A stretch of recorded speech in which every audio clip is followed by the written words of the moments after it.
एक लड़की रितिका जो अपने सपनों को पूरा करने के लिए एक अनजान शहर चली जाती है। इस अनजान शहर में वो अपने सपनों को ही पूरा नहीं करती है बल्कि शादी भी यहीं कर लेती है। लेकिन शादी को अभी 6 साल भी नहीं बीते थे कि अचानक एक दिन बड़ी बेरहमी से उसकी हत्या कर दी जाती है।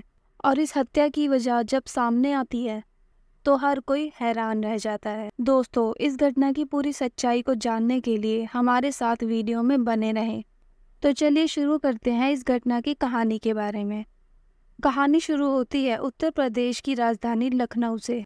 लखनऊ के गोमती नगर का रहने वाला प्रभात कुमार, जिसकी उम्र लगभग 27 साल है और वो एक प्राइवेट कंपनी में नौकरी करता है। और प्रभात की पत्नी का नाम है रितिका, जिसकी उम्र 26 साल है और रितिका एक ब्यूटी पार्लर में नौकरी करती है। प्रभात और रितिका दोनों ठीक ठाक पैसे कमाते थे और बड़े ही खुशहाल तरीके से अपना जीवन बिता रहे थे। लेकिन एक दिन रितिका अचानक अपने पति प्रभात से कहती है कि ना जाने क्यों मुझे अभी भी बहुत डर लगता है कि कहीं तुम मुझे हमेशा के लिए छोड़कर तो नहीं चले जाओगे। रितिका जब अपने दिल की बात अपने पति से कहती है तो उसका पति उसे समझाता है कि हमारी शादी को 6 साल बीत चुके हैं और तुम्हारे दिल में अभी तक इस बात का डर बैठा हुआ है। मैं तुम्हें छोड़कर कहीं नहीं जाऊंगा, तुम्हें टेंशन लेने की कोई ज़रूरत नहीं है। लेकिन 25 दिसंबर की शाम 7 बजे जब प्रभात कुछ खरीदारी के लिए अपने घर से निकला और 3 घंटे बाद करीब रात 10 बजे जब वह अपने घर पर आता है तो प्रभात देखता है कि घर का दरवाज़ा खुला पड़ा है। ये देखकर प्रभात को थोड़ा अजीब लगता है और जैसे ही प्रभात अपने घर के अंदर जाता है और घर के अंदर का नज़ारा देखता है, उसके पैरों तले ज़मीन खिसक जाती है। दरअसल घर के अंदर उसकी पत्नी रितिका की बॉडी पड़ी थी। जैसे ही प्रभात अपनी वाइफ की बॉडी देखता है, वह ज़ोर ज़ोर से चिल्लाने लगता है और प्रभात की चीख पुकार सुनकर उसके पड़ोस में रहने वाला मनीष और मनीष का भाई आशीष भी वहाँ आ जाते हैं। आशीष और मनीष जैसे ही रितिका की डेड बॉडी देखते हैं, वह तुरंत ही पुलिस को फ़ोन कर देते हैं। सूचना मिलने के बाद पुलिस तुरंत रितिका के घर पहुंचती है और जब पुलिस डेड बॉडी की जांच करती है तो वह देखती है कि रितिका पर किसी तेजधार हथियार से हमला किया गया है। पूरा घर खून से लथपथ पड़ा हुआ था और पुलिस बड़ी बारीकी से घटनास्थल की जांच करती है। लेकिन मौका वारदात से पुलिस को कोई भी सबूत नहीं मिलता है। फिर पुलिस इस पूरी घटना के बारे में प्रभात से पूछताछ करती है तो प्रभात कहता है कि मैं 7 बजे के आसपास मार्केट गया था और जब 10 बजे के आसपास वह घर आया तो उसने अपनी पत्नी को मृत अवस्था में देखा। इसके बाद पुलिस रितिका की डेड बॉडी को पोस्टमार्टम के लिए भेज देती है। प्रभात के बयान के तहत पुलिस धारा 302 के तहत अज्ञात हमलावरों के ऊपर केस दर्ज करती है और इस केस की छानबीन करना शुरू कर देती है। और पुलिस इस घटना की जानकारी रितिका के माँ बाप को भी दे देती है और जैसे ही रितिका के माँ बाप को उसकी हत्या के बारे में पता चलता है, वह सभी लखनऊ पहुंच जाते हैं और जब अपनी बेटी को मृत अवस्था में देखते हैं तो वह चीख चीख कर रोने लगते हैं। रितिका की माँ ने पुलिस को बताया कि मेरी बेटी की हत्या किसी और ने नहीं बल्कि प्रभात ने ही की है। और रितिका की माँ पुलिस को बताती है कि रितिका ने कुछ महीने पहले उन्हें फ़ोन किया था, ने बताया था कि रितिका और प्रभात के रिलेशन में कुछ ठीक नहीं चल रहा है। और जब रितिका की माँ इस प्रकार की बातें करती है तो पुलिस रितिका की माँ के बयान के आधार पर प्रभात को गिरफ्तार कर लेती है और फिर प्रभात से रितिका के बारे में पूछताछ करती है। लेकिन प्रभात पुलिस को वही जवाब देता है जो इससे पहले वह दे चुका था। पुलिस भी अपनी तमाम कोशिशें कर लेती है लेकिन तब भी उनके पास प्रभात के खिलाफ कोई सबूत नहीं मिलता है, इसलिए पुलिस प्रभात को छोड़ देती है।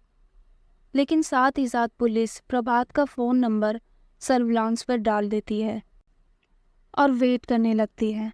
तभी एक दिन प्रभात अपने छोटे भाई अरुण से फ़ोन पर बात करता है और प्रभात जो बातें अपने भाई अरुण से फ़ोन पर कर रहा था, वह सारी बातें पुलिस भी सुन रही थी। दरअसल अरुण का प्रभात की पत्नी रितिका से कुछ दिन पहले ही झगड़ा हुआ था और प्रभात उसी मामले में अपने भाई अरुण से बात कर रहा था।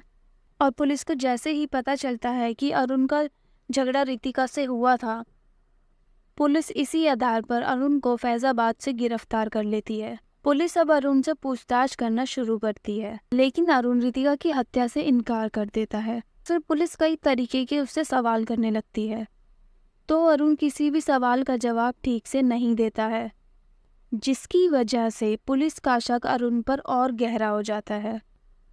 इसलिए अब पुलिस अरुण के साथ सख्ती से पेश आना शुरू करती है, और जैसे ही पुलिस कड़ाई से अरुण से पूछताछ करती है, तो आखिरकार अरुण पूरी तरह से टूट जाता है और सच्चाई को कबूल कर लेता है।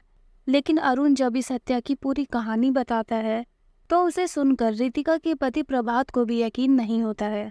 रितिका जो 22 साल की उम्र में अपने सपनों को पूरा करने के लिए लखनऊ शहर में आई, लेकिन जब रितिका अकेले लखनऊ जाने की बात कहती थी, तो उसके माता पिता अकेले जाने के लिए तैयार नहीं होते थे। इसलिए रितिका अपने माँ बाप के खिलाफ जाकर लखनऊ शहर में पहुंच जाती है और अपना खर्चा चलाने के लिए एक प्राइवेट कंपनी में नौकरी करने लगती है।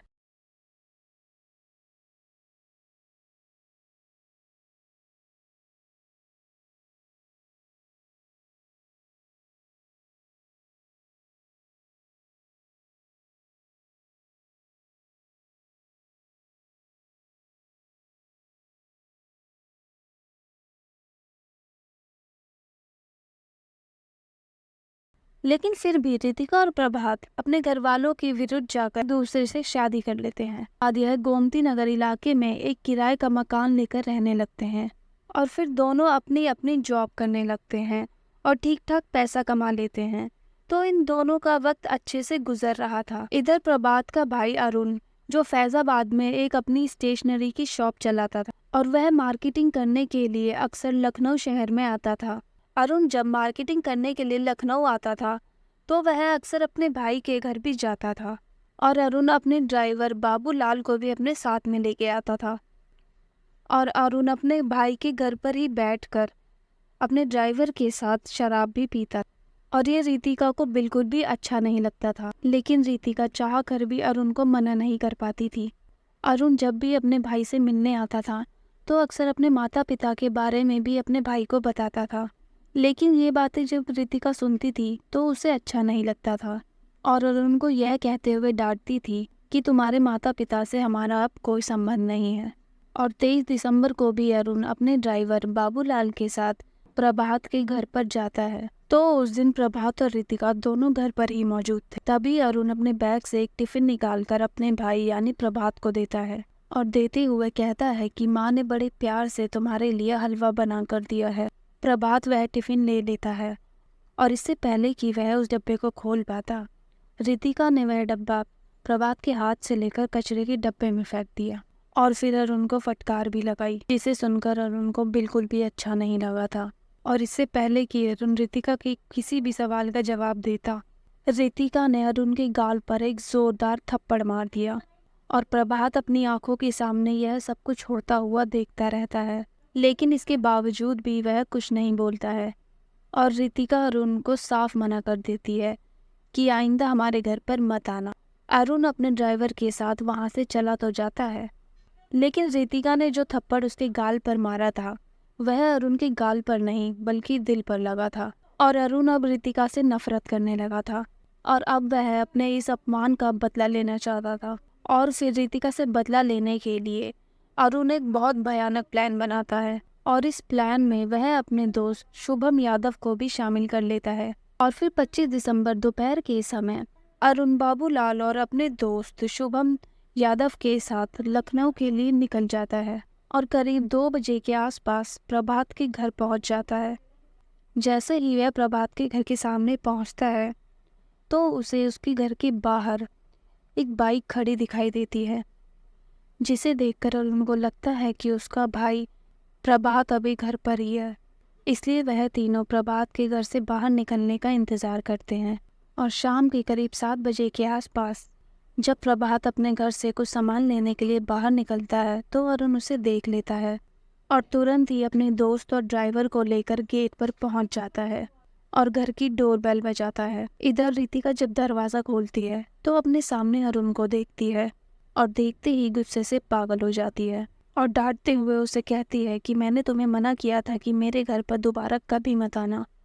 लेकिन अरुण रितिका को समझाते हुए कहता है कि मुझे बहुत ज़ोर से बाथरूम लगा है, बस मुझे 10 मिनट लगेंगे और इसके बाद मैं यहाँ से चला जाऊँगा।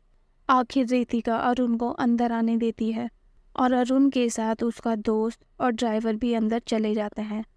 लेकिन जैसे ही तीनों लोग घर के अंदर एंटर करते हैं तो रितिका प्रभात को फ़ोन करने के लिए अपना फ़ोन उठाती है और इससे पहले कि रितिका प्रभात को फ़ोन कर पाती, अरुण पीछे से आकर उसे पकड़ लेता है और इससे पहले कि रितिका कुछ समझ पाती, अरुण का फ्रेंड शुभम एक तेज़धार हथियार निकाल लेता है और रितिका के गले पर चला देता है, जिसके बाद रितिका काफ़ी गंभीर रूप से घायल होकर ज़मीन पर गिर जाती है और अरुण उस तेज़धार हथियार को अपने हाथ में लेता है और रितिका पर एक के बाद एक कई वार करता है, जिसकी वजह से रितिका की घटनास्थल पर ही मौत हो जाती है। इसके बाद ये तीनों उसी घर में अपने कपड़े चेंज करते हैं और फिर थोड़ी देर बाद घर से निकल जाते हैं और सीधे वापस फैज़ाबाद पहुंच जाते हैं। और अरुण जब ये पूरी घटना पुलिस वालों को बताता है तो पुलिस अरुण के बयान के आधार पर उसके ड्राइवर बाबूलाल और उसके दोस्त शुभम यादव को गिरफ्तार कर लेती है और पुलिस ने इन तीनों पर गंभीर धाराओं के तहत मुकदमा दर्ज कर लिया है और इन्हें जेल भेज दिया है। और पुलिस अब इस कोशिश में है कि इन तीनों को कोर्ट से बड़ी सज़ा दिलाई जाए। दोस्तों, इस कहानी के बारे में आपके क्या विचार हैं कमेंट बॉक्स में ज़रूर बताएं। और अगर आपको वीडियो पसंद आई हो तो इस चैनल को सब्सक्राइब करें व वीडियो को लाइक करें। धन्यवाद।